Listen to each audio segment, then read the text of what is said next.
शांताकारं भुजंगशयनं पद्मनाभं सुरेशं विश्वाधारं गगनसदृशं मेघवर्णं शुभांगं लक्ष्मीकान्तं कमलनयनं योगिभिध्यानगम्यं वंदे विष्णु भवभयहरं सर्वलोकैकनाथं। मंगलम भगवान विष्णु मंगलम गरुड़ध्वज मंगलम पुंडरीकाक्ष मंगलाय तनोहरि। ओम नमो भगवते वासुदेवाय। आज का दिन आप सभी के लिए मंगलमय हो। आइए सुनते हैं चैत्र मास कथा का 28वां अध्याय। श्री सुखदेव जी कहते हैं, परीक्षित, भगवान की नीति निपुण एवं धर्म का मर्म जानने वाले पार्षदों ने यमदूतों का यह अभिभाषण सुनकर उनसे इस प्रकार कहा। भगवान के पार्षदों ने कहा, यमदूतों, यह बड़ी आश्चर्य और खेद की बात है कि धर्मज्ञों की सभा में अधर्म प्रवेश कर रहा है, क्योंकि वहाँ निरपराध और अदंडनीय व्यक्तियों को व्यर्थ ही दंड दिया जाता है, जो प्रजा के रक्षक हैं, शासक हैं, समदर्शी और परोपकारी हैं। यदि वे ही प्रजा के प्रति विषमता का व्यवहार करने लगे तो फिर प्रजा किसकी शरण लेगी। सत्पुरुष जैसा आचरण करते हैं, साधारण लोग भी वैसा ही करते हैं। वे अपने आचरण के द्वारा जिस कर्म को धर्मानुकूल प्रमाणित कर देते हैं, लोग उसी का अनुकरण करने लगते हैं। साधारण लोग पशुओं के समान धर्म और अधर्म का स्वरूप न जानकर किसी सत्पुरुष पर विश्वास कर लेते हैं, उसकी गोद में सिर रखकर निर्भय और निश्चिंत सो जाते हैं। वही दयालु सत्पुरुष जो प्राणियों का अत्यंत विश्वास पात्र है और जिसे मित्र भाव से अपना हितैषी समझकर उन्होंने आत्मसमर्पण कर दिया है, उन अज्ञानी जीवों के साथ कैसे विश्वासघात कर सकता है। यमदूतों, इसने कोटि कोटि जन्मों की पाप राशि का पूरा प्रायश्चित कर लिया है, क्योंकि इसने विवश होकर ही सही भगवान के परम कल्याण में नाम का उच्चारण तो किया है। जिस समय इसने नारायण इन 4 अक्षरों का उच्चारण किया, उसी समय केवल उतने से ही इस पापी के समस्त पापों का प्रायश्चित हो गया, क्योंकि भगवान नामों के उच्चारण से मनुष्य की बुद्धि भगवान के गुण, लीला और स्वरूप में रम जाती है और स्वयं भगवान की उसके प्रति आत्मीय बुद्धि हो जाती है।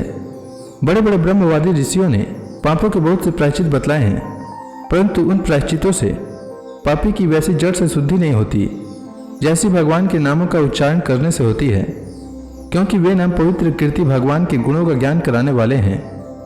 यदि प्रायश्चित करने के बाद भी मन फिर से कुमार्ग में पाप की ओर दौड़े तो वह चरम सीमा का पूरा प्रायश्चित नहीं है। इसलिए जो लोग ऐसा प्रायश्चित करना चाहें कि जिससे पाप कर्मों और वासनाओं की जड़ ही उखड़ जाए, उन्हें भगवान के गुणों का ही गान करना चाहिए, क्योंकि उससे चित्त सर्वथा शुद्ध हो जाता है। इसलिए यमदूतों, तुम लोग अजामिल को मत ले जाओ। इसने सारे पापों का प्रायश्चित कर लिया है, क्योंकि इसने मरते समय भगवान के नाम का उच्चारण किया है। बड़े बड़े महात्मा पुरुष यह बात जानते हैं कि संकेत में, परिहास में, तान अलपने में अथवा किसी की अवहेलना करने में भी यदि कोई भगवान के नामों का उच्चारण करता है तो उसके सारे पाप नष्ट हो जाते हैं। जो मनुष्य गिरते समय, पैर फिसलते समय, अंग भंग होते समय और सांप के डसते, आग में जलते तथा चोट लगते समय भी विवस्था से हरि हरि कहकर भगवान के नाम का उच्चारण कर लेता है, वह यमयातना का पात्र नहीं रह जाता।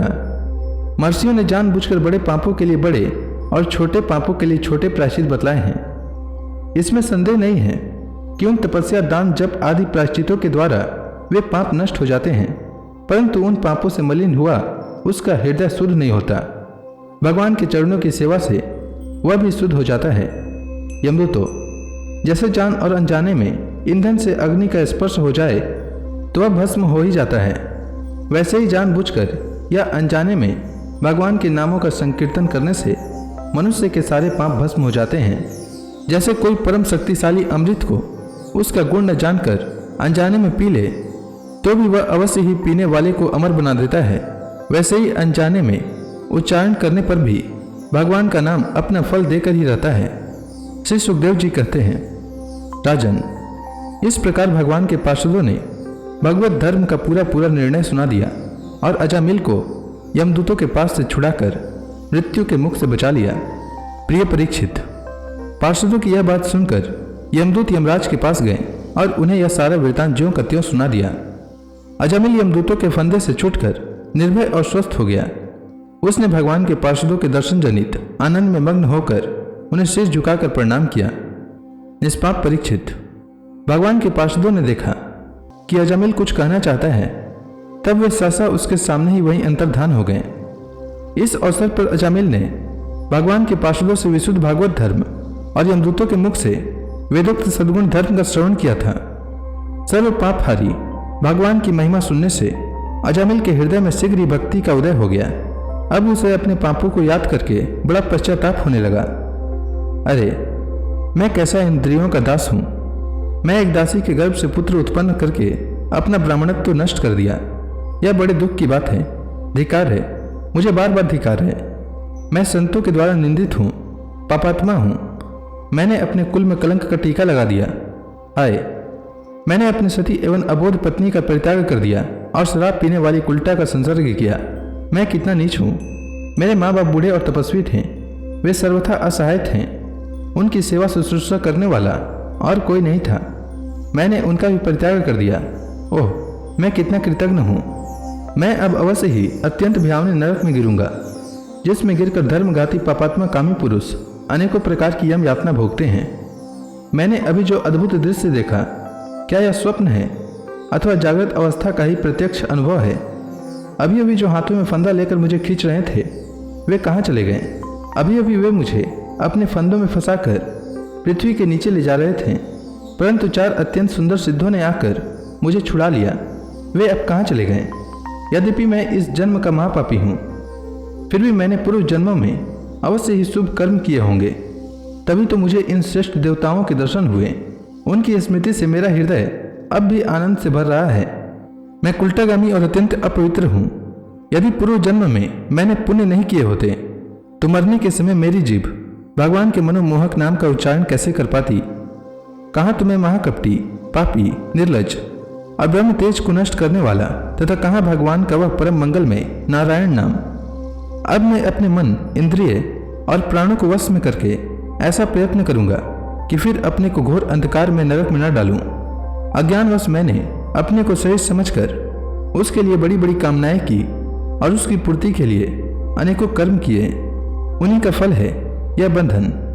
अब मैं इसे काटकर समस्त प्राणियों का हित करूंगा, वासनाओं को शांत कर दूंगा, सबसे मित्रता का व्यवहार करूंगा, दुखियों पर दया करूंगा और पूरे स्वयं के साथ रहूंगा। भगवान की माया ने स्त्री का रूप धारण करके मुझ अधम को फांस लिया और क्रीड़ा मृग की भांति मुझे बहुत नाच नचाया।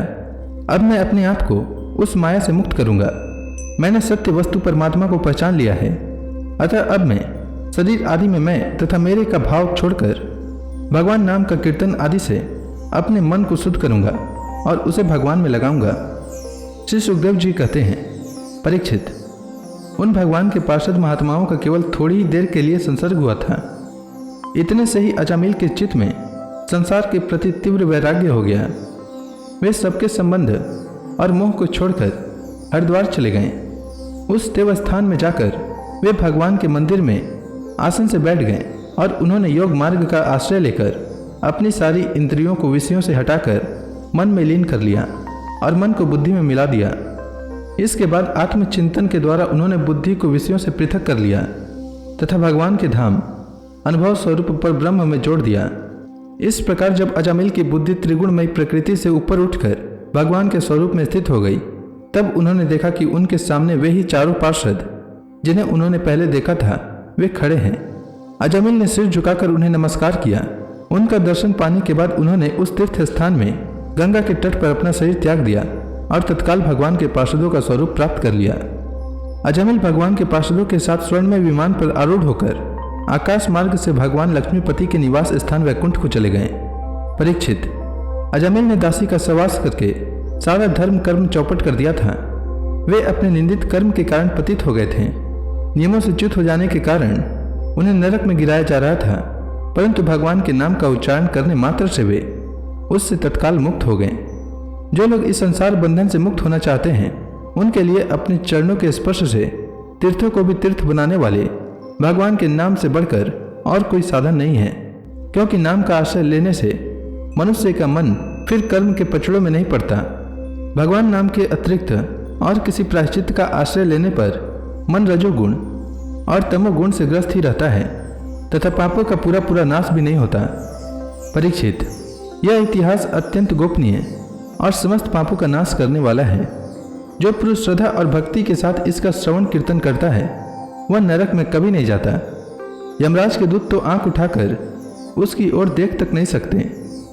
उस पुरुष का जीवन चाहे पापमय ही क्यों न रहा हो, वैकुंठ लोक में उसकी पूजा होती है। परीक्षित, देखो, अजामिल जैसे पापी ने मृत्यु के समय पुत्र के बहाने भगवान के नाम का उच्चारण किया, उसे भी वैकुंठ की प्राप्ति हो गई। फिर जो लोग श्रद्धा के साथ भगवान नाम का उच्चारण करते हैं उनकी तो बात ही क्या है। तो इसी के साथ यह अध्याय समाप्त हुआ। इसके आगे की कथा मैं कल के अध्याय में सुनाऊंगा। तब तक के लिए भगवान हरि का नाम लेते रहें।